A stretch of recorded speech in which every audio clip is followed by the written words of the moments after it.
What's up everybody, welcome to Money Management channel. My name is Andrei and today I'm gonna be doing an update on MMTLP and FINRA saga. I got the cash in the bag, stadium packed. Born a rock star in this life, gonna live it up. And guys, for today's video I have several quite interesting news. First of all, I will show you a couple of updates in two of our litigation processes.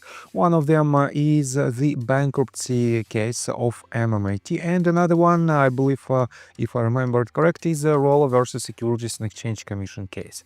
On top of that, guys, I will show you another facts that some of you don't want to see, and I will explain you that one part of the community is trying to destroy itself, because even inside this part of the community we have some misunderstandings and some attacks from one community members to another, and it is very upset in my opinion. So, and before we dive deep into all of these, guys, if you want to know more about technical analysis, if you want to enhance your trading skills, feel free to subscribe to my YouTube channel and join my Patreon account. And guys, this is the post that I wrote on January the 30th. It is a public post that you can find on my Patreon. It is pretty much all trade alerts that I made from December the 1st to January the 30th. These are the results of these alerts. You can see that all of the trades were in profit except this one on December 19th. TRWV hit a stop loss order, and we've lost about 1.33% on this trade, but all other trades are in green. That is why you can use these trades in your personal trades as a part of your due diligence. So guys, you've seen many of my trade calls, all delivering strong returns in just hours. Now it's your turn to trade smarter. Join my Safe Haven Patreon tier, built for traders who want consistency, structure and real results. You will get a detailed plan to protect your portfolio, monthly one-on-one Zoom sessions with me and private Discord access with all trade alerts, lessons and exclusive updates.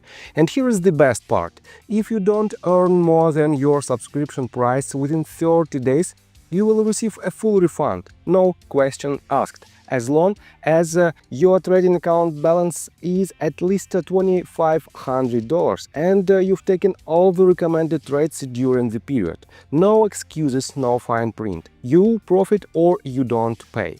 Join today and let's start building your edge in the market. So, and let's begin with these tweets that were reposted by Junk Savvy, and originally it was made by Kickup, and it says tickers MMAT, MMTLP, TRCH and BH case in regards to metamaterials. This is the case number, filing date February the 9th of this year. It is a bankruptcy court district of Nevada, and here is the document: amended partial tentative ruling, not legal advice. Layman's breakdown, big picture. The bankruptcy judge is leaning toward allowing subpoenas to move forward against major market players and NASDAQ, meaning they may have to hand over documents. What triggered this ruling? The Chapter 7 trustee issued subpoenas to Citadel, Anson Funds, Virtu, NASDAQ. These firms asked the court to quash, so-called kill the subpoenas. Their argument: they claim Nevada bankruptcy rules supposedly don't allow document production through Rule 2004 examinations. So the subpoenas were improper. What the judge said? The judge basically said, not so fast. Plain English. Federal bankruptcy rules do allow subpoenas to force document production.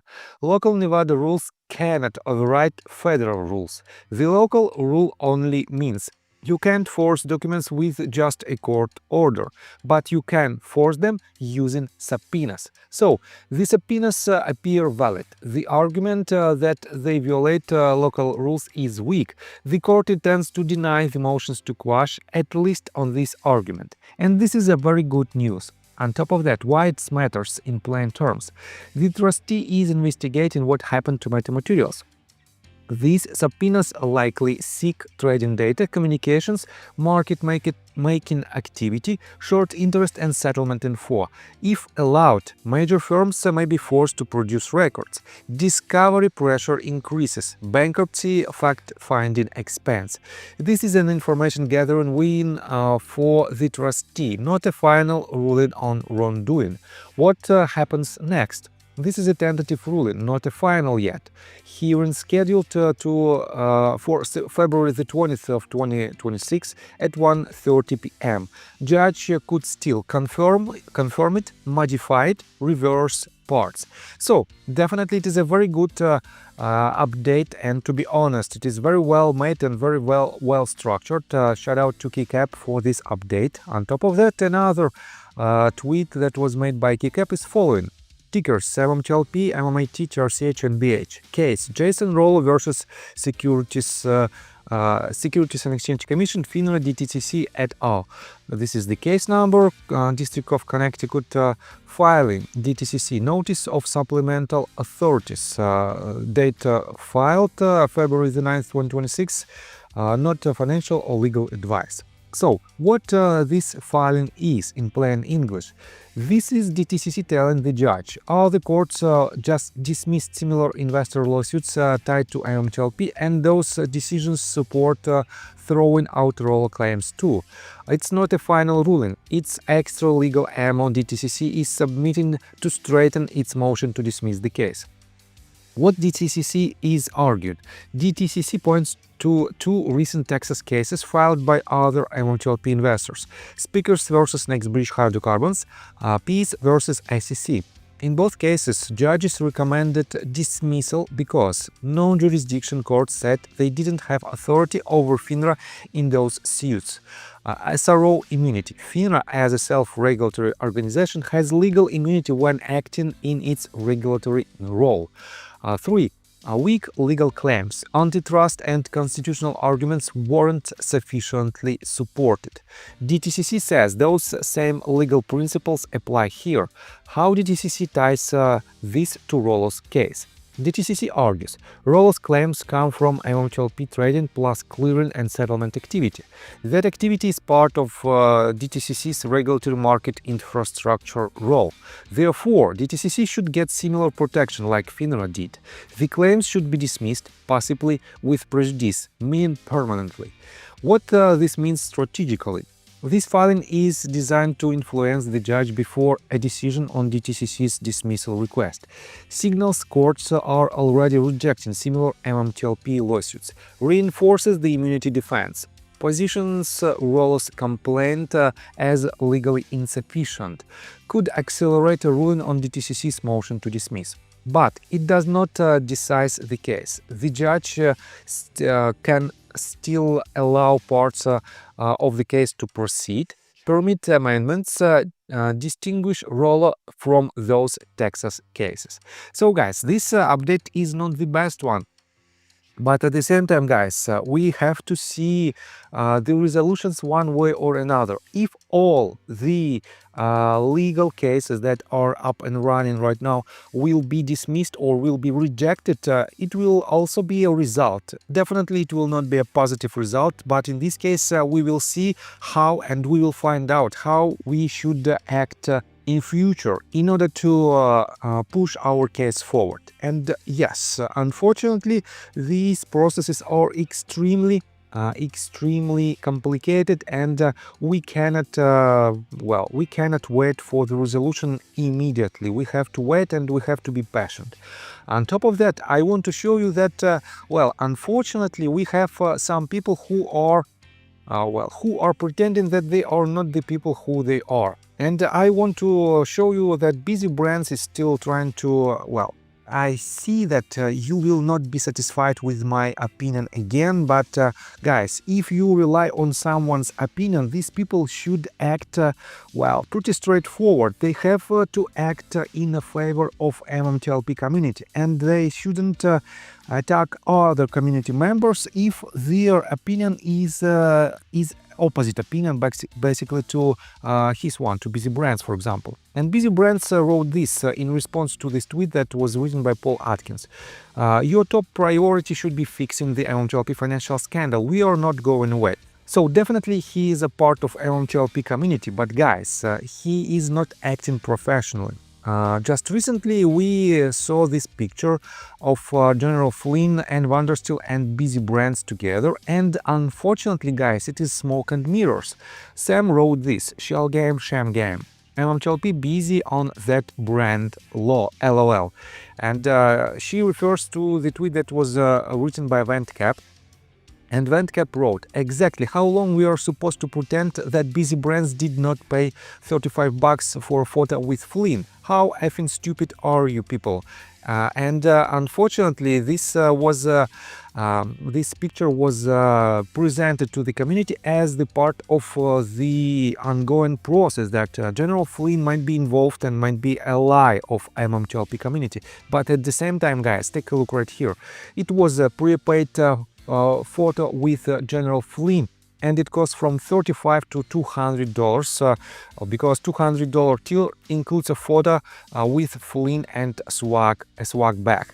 So definitely it is it is not the best fact. On top of that, guys, Busy Brands is attacking and blackmailing MMTLP community members. So, and Vandersteel wrote this tweet in response to Fishing on Credit tweet that was written on February the 8th.